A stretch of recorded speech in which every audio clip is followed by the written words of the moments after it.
Good evening and welcome. Tonight we're going to be flipping through this book about the United Arab Emirates. We're going to read all the little boxes and look at all the pictures. The United Arab Emirates, big skyscrapers. I think this is in Abu Dhabi, I believe. Getting some beautiful henna tattoos. Let's see what else we have here. Oh, camels out in the desert. And here's a map of the United Arab Emirates. And they are cruising on the dunes. That looks like a lot of fun. And then they are going camping out in the desert. That sounds kind of fun too. Oh, very cool. Looks like a birthday or something. What's in a name? People in the United Arab Emirates have Arabic names. The naming system uses 5 name parts: ism, kunya, nasab, lakab, and nisba. An ism is the first name of the person, such as Sanya for a woman or Umar for a man.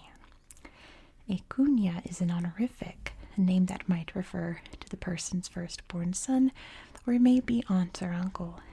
Aunt or uncle does not mean a blood relative, it honors a person's age. The nasab refers to the person's father. Bin or ibn means son of, and bint means daughter of. Umar bin Hassan means Umar, the son of Hassan. A woman might be called Sanya bint Hassan, meaning Sanya, daughter of Hassan.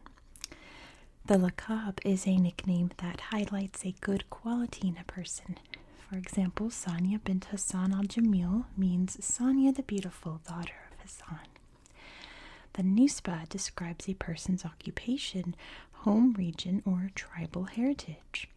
Umar bin Hassan al-Gurgawi would be Umar, son of Hassan from the family of Gurgawi.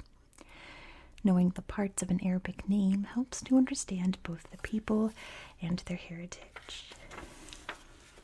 Look, we've got some incredible camels. The Arabic word for camel is Jamal, which means beauty, which is surprising because camels are not that beautiful. They do have a lot of interesting features, though.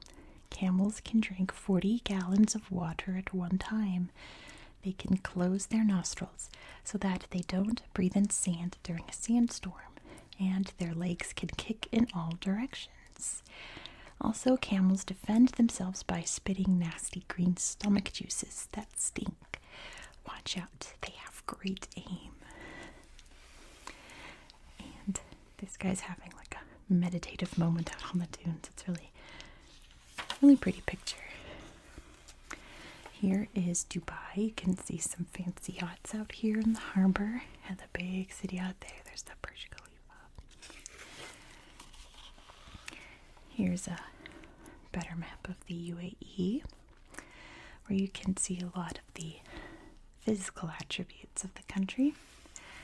And here's a map of the Emirates themselves. We have Abu Dhabi, Ajman, Fujairah, Dubai, Ras Al Khaimah, Sharjah, and Al Quwain. Shifting sands. Wind determines the size and shape of sand dunes. Dune patterns may look like waves in an ocean, ripples on a pond, or the flat, calm waters of a lake. The ripples can be several feet tall or as short as several inches. No dune patterns are permanent. A major windstorm can lift tons of sand and rearrange it in a new pattern in a matter of hours. The movement of sand may expose the hard red bedrock lying under the sand, or sand may cover the land to even greater depths. Let's see, that's another pretty picture. Road going up into the mountains. And there's a wadi here. This would be a river during the rainy season, but it's not, so it's completely dry. Let's read about salty land. Look at this. Salty land. Salt flats, called sabka in Arabic, are low-lying basins found along the coastline. Sabkas are hot and dry. When the Persian Gulf floods, the heat quickly evaporates the water, leaving salty soil behind. The underlying water table is fairly close to the surface, and the water bubbles up because of the heat. New salt crystals form, producing a white, crusty layer on top of the soil.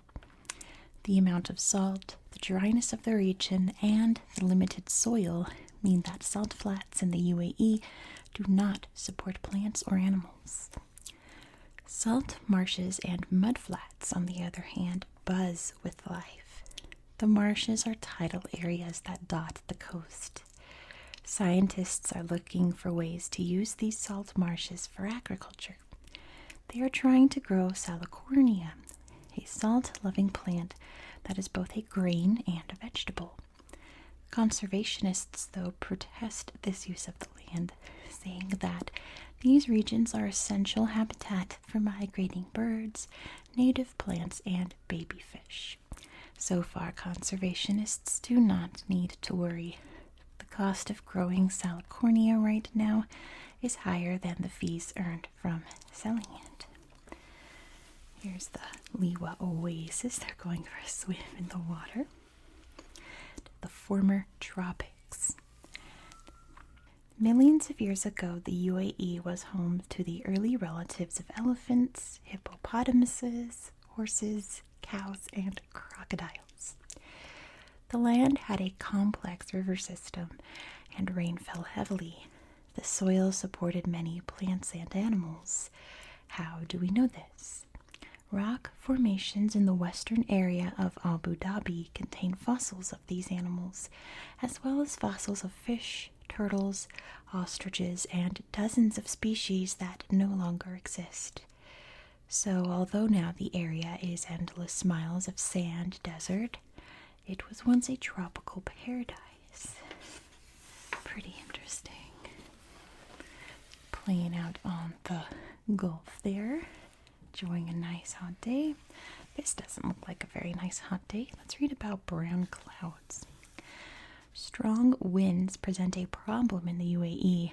The shamal blows non-stop through June and July. Occasionally, the shamal generates sand and dust storms. A shamal can gust up to 50 miles per hour, sending thick clouds of sand across the desert for days at a time.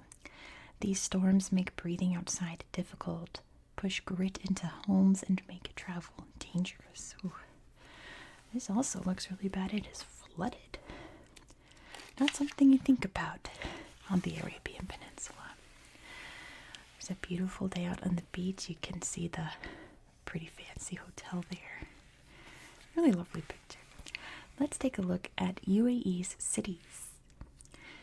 Dubai, the capital of the Emirate of Dubai, is the largest city in the United Arab Emirates, with a population of nearly 2.2 million. The city, located on the Persian Gulf, has become a tourist destination due to its elegant hotels, lavish shopping malls, and the tallest building in the world, Burj Khalifa. Dubai is also the home of Palm Jumeirah, a human-made group of islands in the shape of a palm tree. With an estimated population of 1.5 million, Abu Dhabi is the second largest city in the UAE and the nation's capital. There'll be another box later in the book talking all about Abu Dhabi. Sharjah, with a population of more than 500,000, is the nation's third largest city and the capital of Sharjah Emirate. Sharjah is an industrial center in the northwest of the UAE. Highlights of the city include several remarkable souks or marketplaces. These include the massive Blue Souk, the main marketplace in the city, and the Souk al-Markazi, which has a gold souk that sells only goods made of gold. Check it out. Neat. Al Ain, with a population of more than 400,000, is a city in the Emirate of Abu Dhabi. The name means the spring, and Al Ain is considered a garden city filled with plant life fed by its Falaj irrigation system. The water from underground has been quenching the thirst of travelers for more than 1,000 years. Al Ain Wildlife Park and Resort is a popular site for entertaining and educating children about the efforts being made to save endangered desert species. There's a big fountain there. Ajman, home to more than 200,000, is the largest city in the smallest emirate, also named Ajman.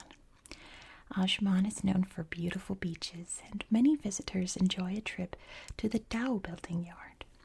Dhows are traditional wooden boats built using hand tools. An important archaeological site there is the Muwaihat tomb. Many important artifacts have been unearthed from this circular tomb, including painted ceramic pots, beads, copper tools, and the remains of the tomb's first residents. Ooh, look at this guy. Pretty majestic. It says he's a tar. Or she. That's a female. It says a female tar. Beautiful pink flamingos. And let's read about the Arabian oryx. The Arabian oryx once freely roamed the deserts of what is now the United Arab Emirates. By the early 1960s, the oryx was nearly extinct. Oryx are the largest members of the antelope family, and they have 2 long curved horns. For years, hunters killed Arabian oryx so they could mount the antlers on their walls. The last wild Arabian oryx was killed in 1972. By that time, there was already a breeding program on Sir Bani Yas Island off the coast of Abu Dhabi. The program began with 3 female and 2 male oryx. Over time, breeding programs at Sir Bani Yas, Al Ain Wildlife Park, and other preserves have produced healthy herds of oryx. Between 2007 and 2012, 500 oryx were reintroduced into the deep desert near Liwa. I was about to say, I think there might be scorpions and spiders in this chapter, but this isn't. This is an agama, a little lizard friend. And let's read about Goff, the national tree. The Goff provides welcome shade from the desert heat of the UAE. A tall evergreen tree, Goffs can reach up to 82 feet tall. The trees produce tiny flowers on spikes from March to May, and again from October to January. Goffs also produce cylinder-shaped, reddish-brown seed pods. In Al Ain, the local government called on its citizens to help with pruning the Goff trees lining city streets. Pruning Goffs is a skill passed from father to son, and the city needs skilled people to tend these trees. Beautiful flowers here. This is a pretty shade of pink. Okay, so there is a spider on the next page. It's a big nasty spider, so do look away if that bothers you. But first we're going to read about the national flower. I'll let you guys know when the spider's gone if you have to look away. I totally understand. The UAE's national flower is the Tribulus ominense, or puncture vine, a desert shrub with bright yellow flowers. The shrub thrives even in the driest desert, thanks to its extremely long taproot, which also anchors the plant on open dunes, shifting sands, and gravel plains. The plant's flowers feature 5 oval petals and a sweet nectar. And here is the honey badger. We all love honey badgers, don't we? Let's read about this big old spider here. Super spider. Little is known about the UAE's spiders other than that there are a lot of them. One common spider found there is the camel spider, a fast-moving, fierce-looking creature. Camel spiders are nighttime predators that feed mainly on scorpions. Large camel spider species may even eat small lizards or mice. The largest camel spider measures about 6 inches across its chunky, hairy body. Gross. Oh, the next page has a scorpion, so I'm about to turn the page. The spider will become, and then there will be a scorpion. So if that bothers you, please look away, darken your screen, turn your phone over, whatever helps you. But spider's gone, scorpion is here. Ooh, he's a nasty one. Creepy crawlers. Scorpions are among the nastiest creatures in the UAE. They deliver bites that can send a human to the hospital or even kill a person.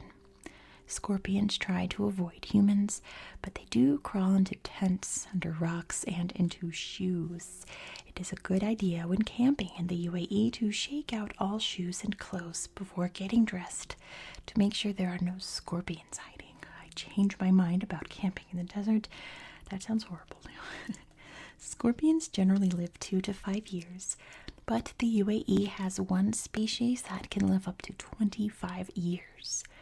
14 species of scorpions live everywhere in the UAE, from the desert to the Hajar Mountains. Here's a beautiful Arabian leopard. Species in danger, Arabian leopard.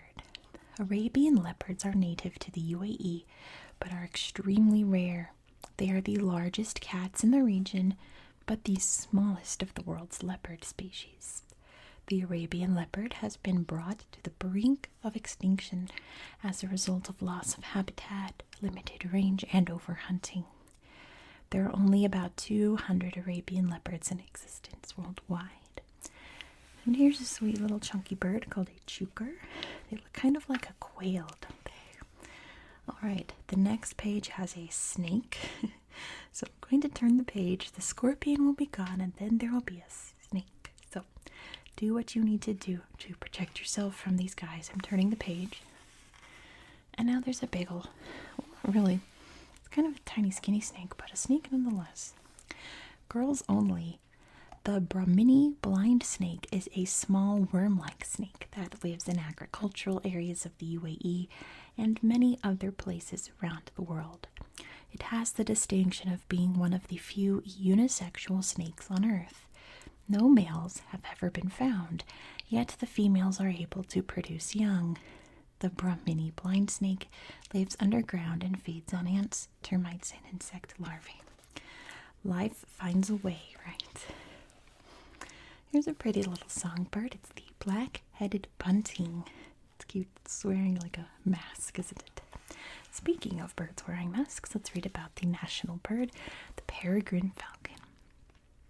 The peregrine falcon is a raptor that hunts other birds by dive-bombing them at rapid speeds. These falcons fly at speeds of up to 200 miles per hour. They hunt songbirds, ducks, and even bats.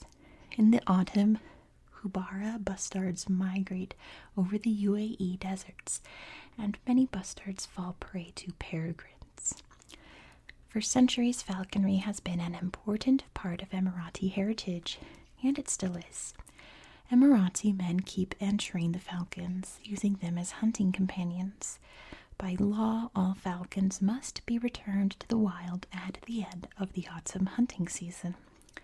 The Abu Dhabi Falcon Hospital treats injured and sick falcons, as well as giving full medical exams to falcons before they are released into the wild. Every falcon is held in quarantine to make sure the wild population remains healthy. That's pretty cool. Alright, the snake is gone, the scorpion is gone, and the spider is gone. There is a cool owl over here, though. All the creepy crawlies are gone. Let's look at the cycle of life. In the arid Hajar Mountains, every plant is an important part of the ecosystem. For example, the wild oat and wild wheat plants offer nesting material and food for the partridges and grouse. The seeds are ideal for hooded weed-eater birds and Libyan gerds, a kind of rodent. Grasshoppers gnaw these plants down to the roots.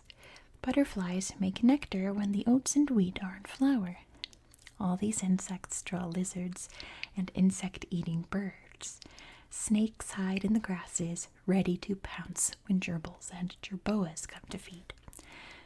Pharaoh eagle owls keep a sharp eye on the shrubs, hunting for the snakes and lizards that will make up their next meals. Mountain gazelles and taurs consider wild oats and wild wheat a feast, and Arabian leopards, though rare, devour gazelles and taurs. Little cycle of life there. There's some mangrove trees here along the brackish watery coast. Could go kayaking. This is on Cerbanios Island. And down below the water there's coral and fishies.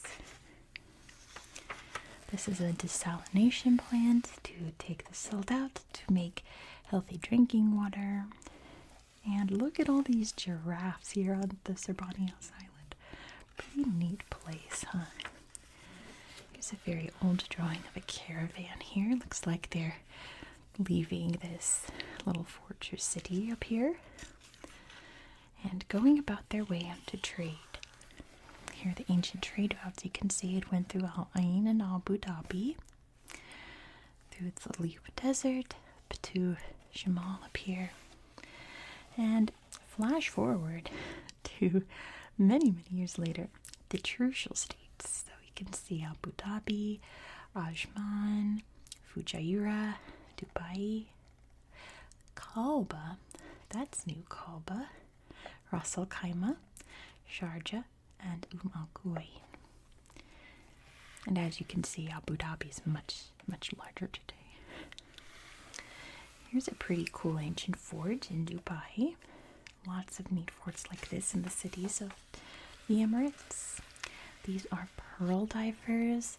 Very precarious occupation because obviously they didn't have like scuba gear or diving gear. They just went under the water and grabbed those oysters. Pretty perilous. You had to hold your breath, go in the murky water. And this is a photograph of, looks like they're up on the boats here.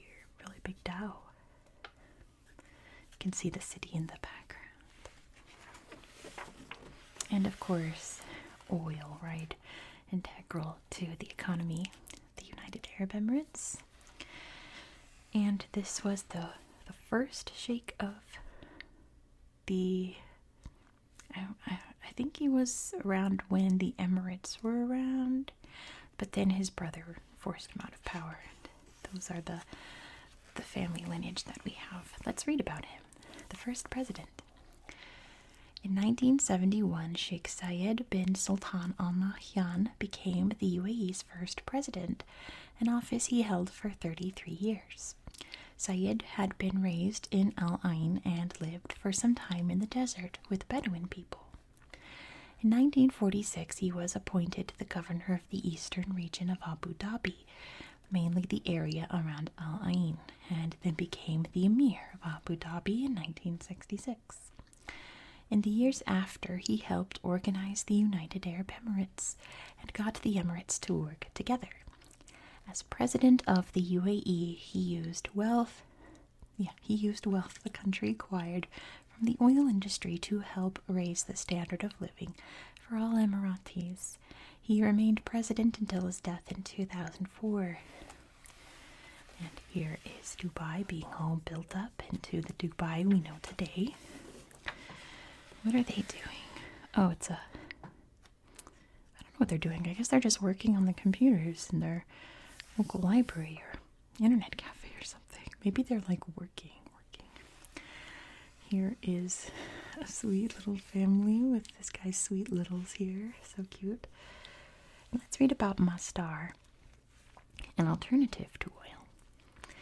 In 2005, the UAE became the first major oil producer to sign the Kyoto Protocol, an international agreement to find energy alternatives to fossil fuels such as oil and coal. Abu Dhabi has invested more than $20 billion in an alternative energy program called Masdar. I promise I can read. Masdar is a totally green city.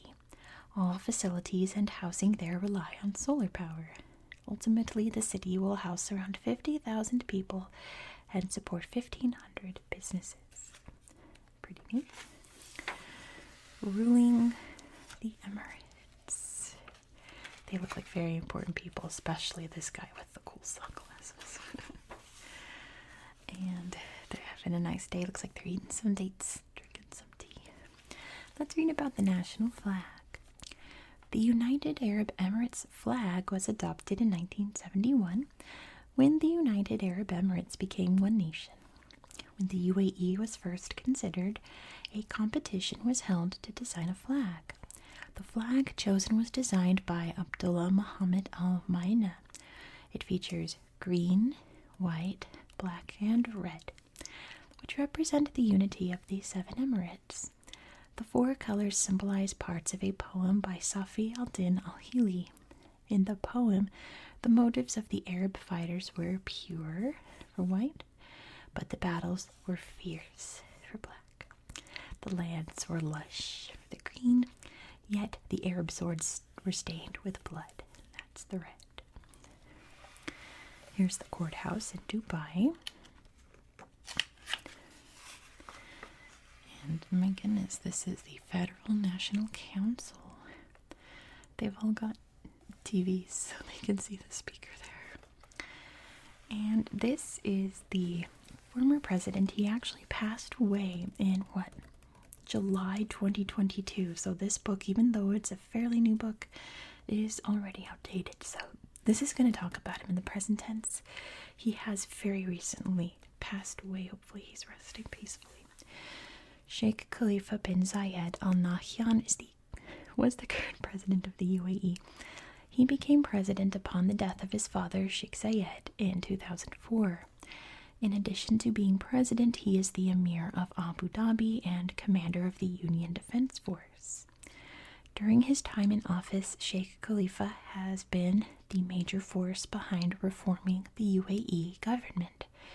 He has pledged to improve the economy, develop foreign relations, and promote the UAE.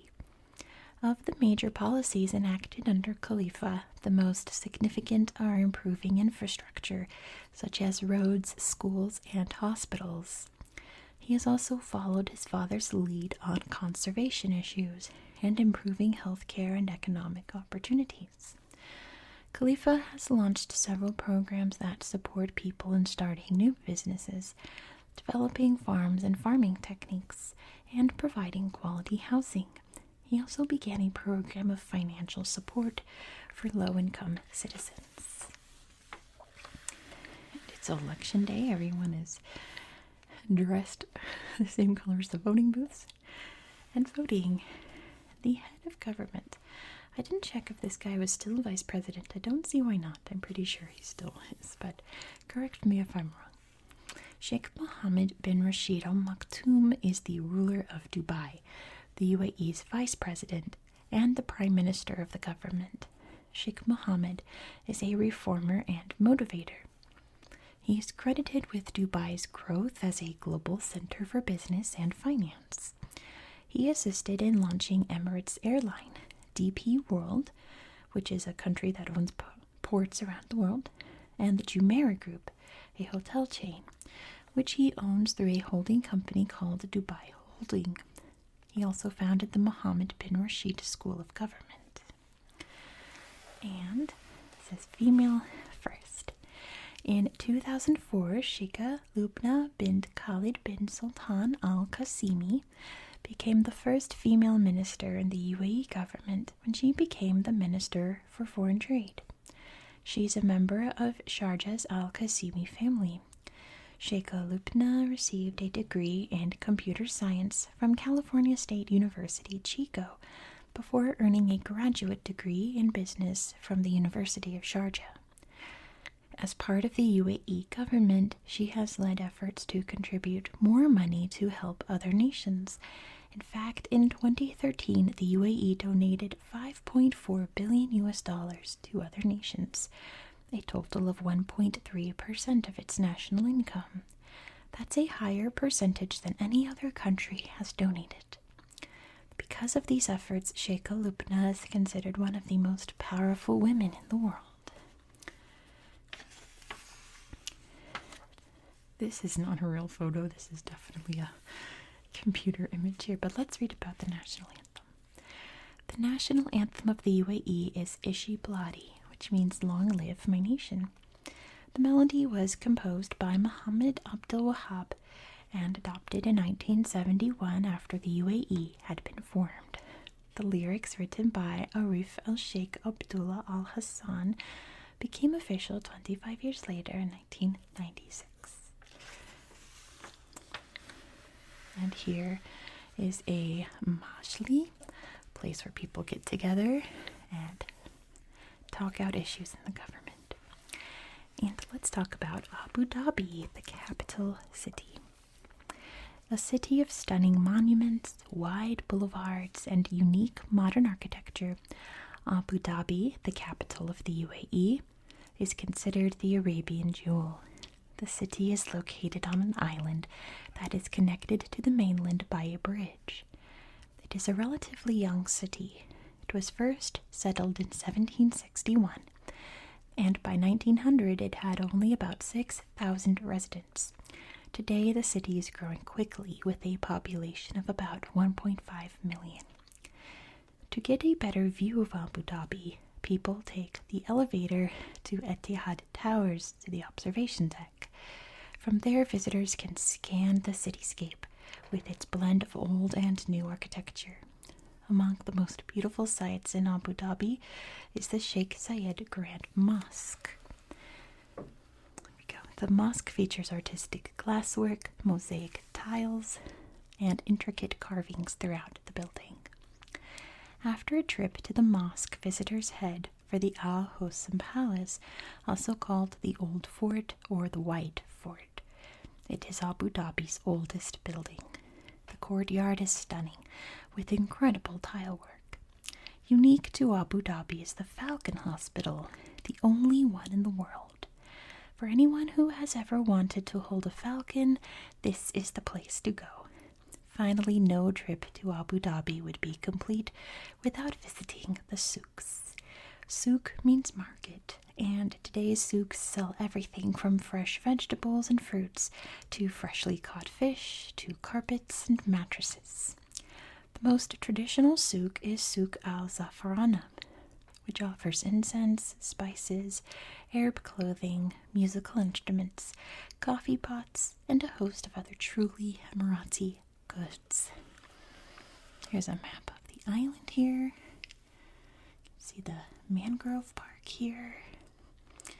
Can we see the presidential palace? There's the big tower, the Al Hosn Palace, the central souk, the mall. Let's see. I don't think the Falcon Hospital's on here unless you see it. But I don't think they... Oh, I see. It's not on the map to Abu Dhabi Falcon Hospital. There's the airport. Lots of big oil tanks here. Wealth from oil. Ooh. It just says textiles. I wonder what that is. It looks very colorful. Kind of looks plasticky, but speaking of plasticky, they're making airplane parts. That's pretty cool. And dates. A big, big important food since forever, since people have been living in this area. People have been eating dates. Here's a resources map. You can see all the oil everywhere. And all of the mining too. And there's sheep, pearls, fish, dates, citrus. And here is that fish. They've got tons of it. This guy's ready to get you some fish. And these guys are ready to build a building. Now, one of the stats about the UAE is that more than half the population, like 70% of the population, are not citizens. They are foreign workers from other countries looking for opportunities like these guys, but they look pretty excited. They're all smiling, happy. And that guy brought his lunch too, so these guys look like they are ready for a good day at work. Let's read about some money facts. The basic currency of the United Arab Emirates is the dirham, which is made up of 100 fils. The dirham comes in both coins and notes. Coins are 1, 5, 10, 25 and 50 fils, and 1 dirham. Banknotes come in 5, 10, 20, 50, 100, 200, 500, and 1,000 dirhams. The bills depict wildlife, buildings, and other items associated with the UAE. Each denomination has a different dominant color. For example, the 50 dirham note is predominantly purple. It shows an oryx on the front and a sparrowhawk and al-Jahili fort on the reverse.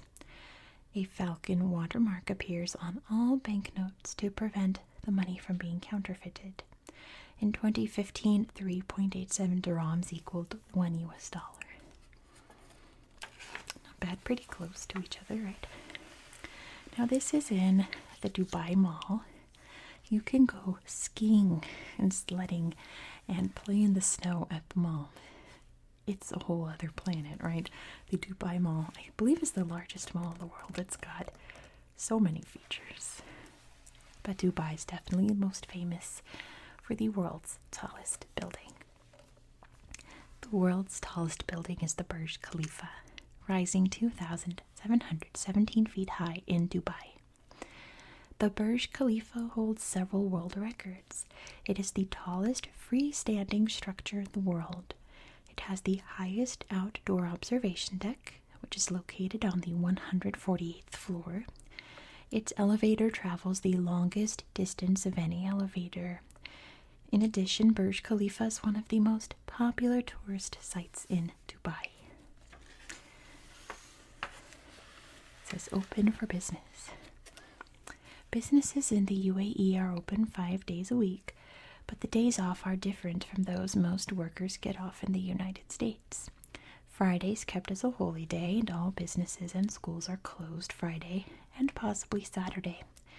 Some businesses also close at prayer times throughout the week. There's a taxi going by. Looks like they're taking around a tourist. And these guys have to share the road with the camels. This guy looks kind of excited about it. People of the Emirates. It looks like National Day up. And you can see that there are tourists here along with locals celebrating the country's history. The Bedou. Almost all Emirati citizens can trace their heritage back to the Bedou or Bedouin people, the traditional nomads of the desert. Once the Bedou were camel herders, living in goatskin tents and traveling between oases or wadis where rain had fallen. Today, only about 10% of Bedouin live in the traditional nomadic way. Instead, most live in small towns and suburbs and travel in four-wheel drive vehicles rather than riding camels. Here's a population map. You can see it's pretty centered around here. And in Abu Dhabi, around the roads here, you can actually see the oasis towns, can't you? It's pretty neat.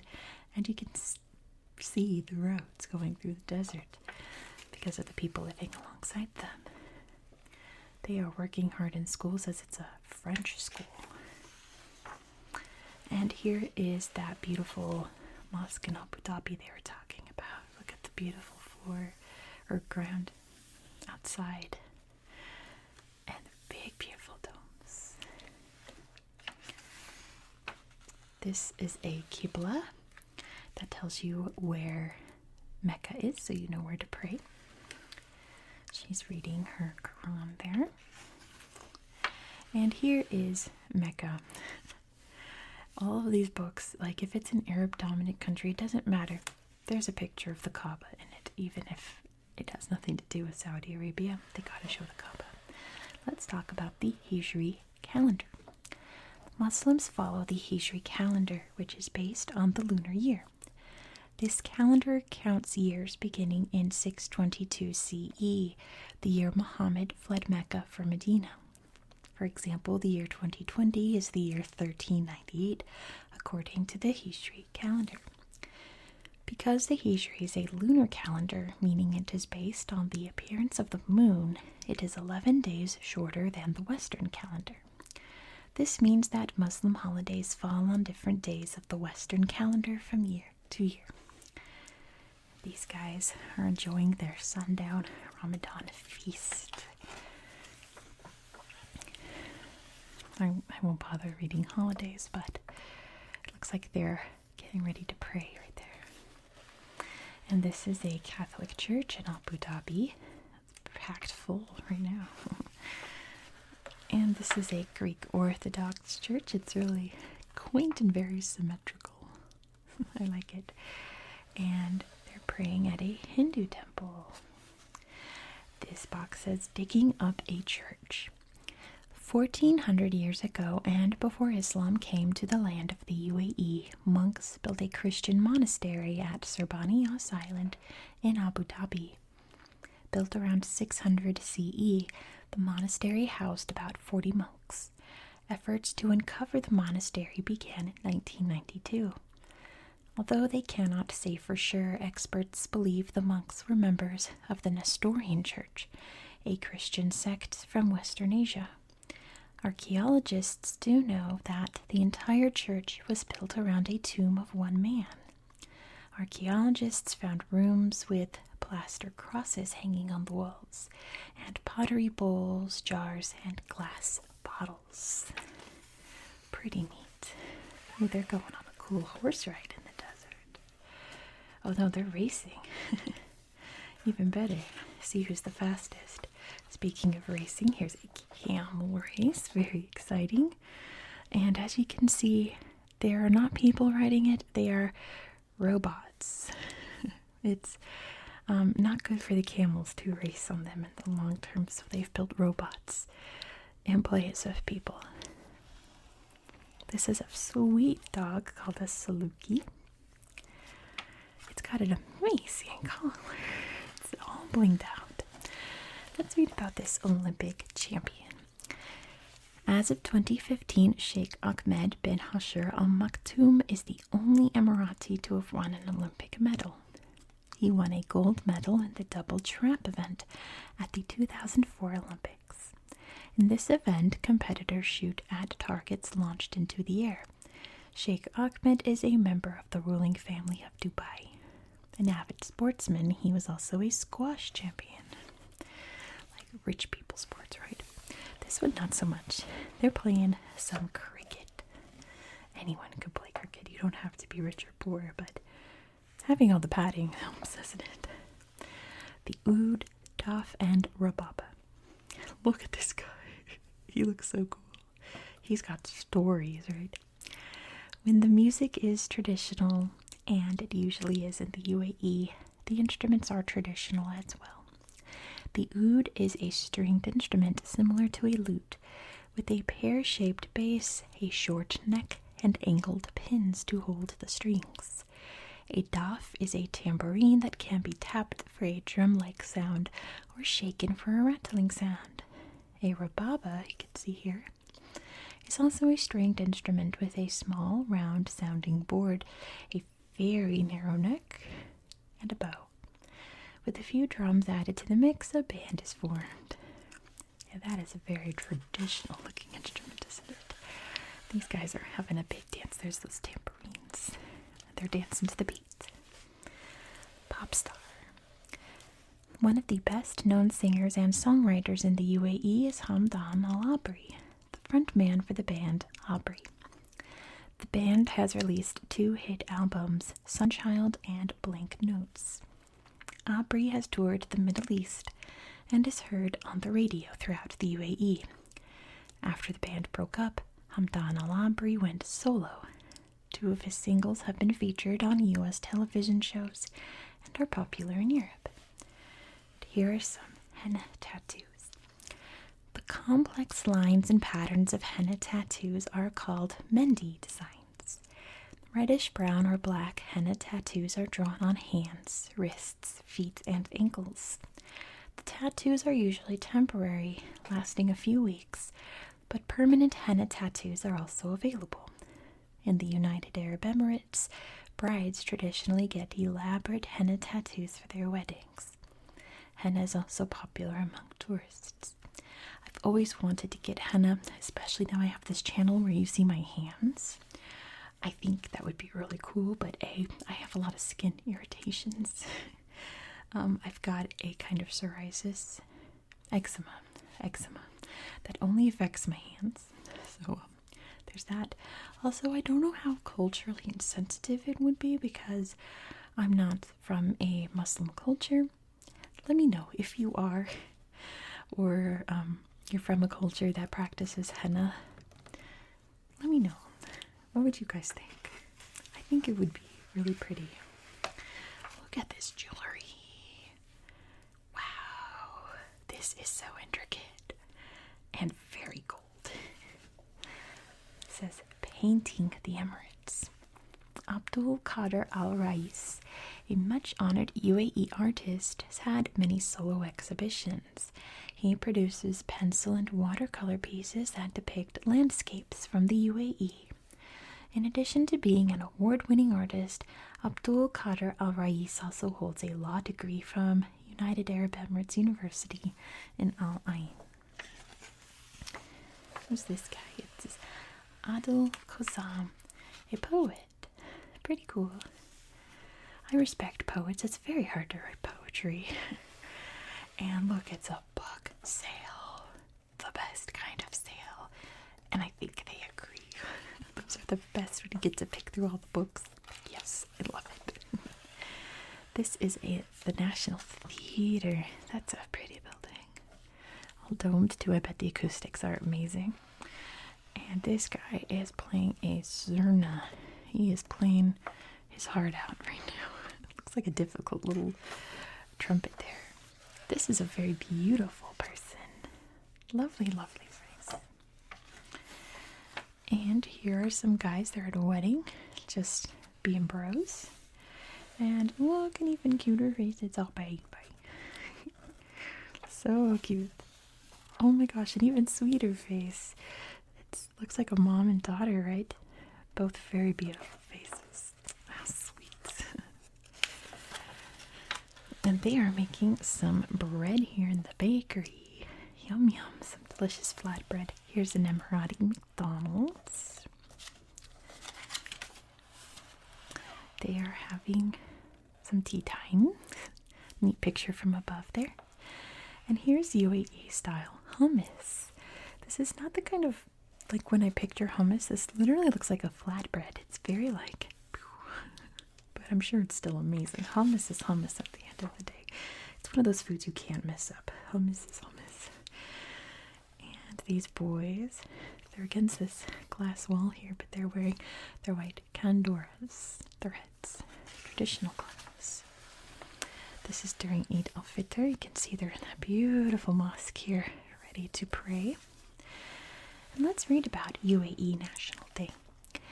National Day honors the establishment of the UAE in 1971. The holiday is celebrated with fireworks, concerts, and a grand parade. A car and bike parade features vintage, exotic, and extraordinarily expensive cars. There are bike stunts, a soccer marathon, a fashion show, and art exhibitions. In 2015, 100 graffiti artists created a scroll 1.2 miles long at Jumeirah Beach Park. That sounds fun. And that's the end of our book. So that is the end of our reading tonight. Thank you so much for watching. If you're still awake, if you made it this far, drop a comment down below. Let me know what you thought of the video. I do hope that you found it relaxing and educational. And I hope that you have a very good night. Good night. Good night.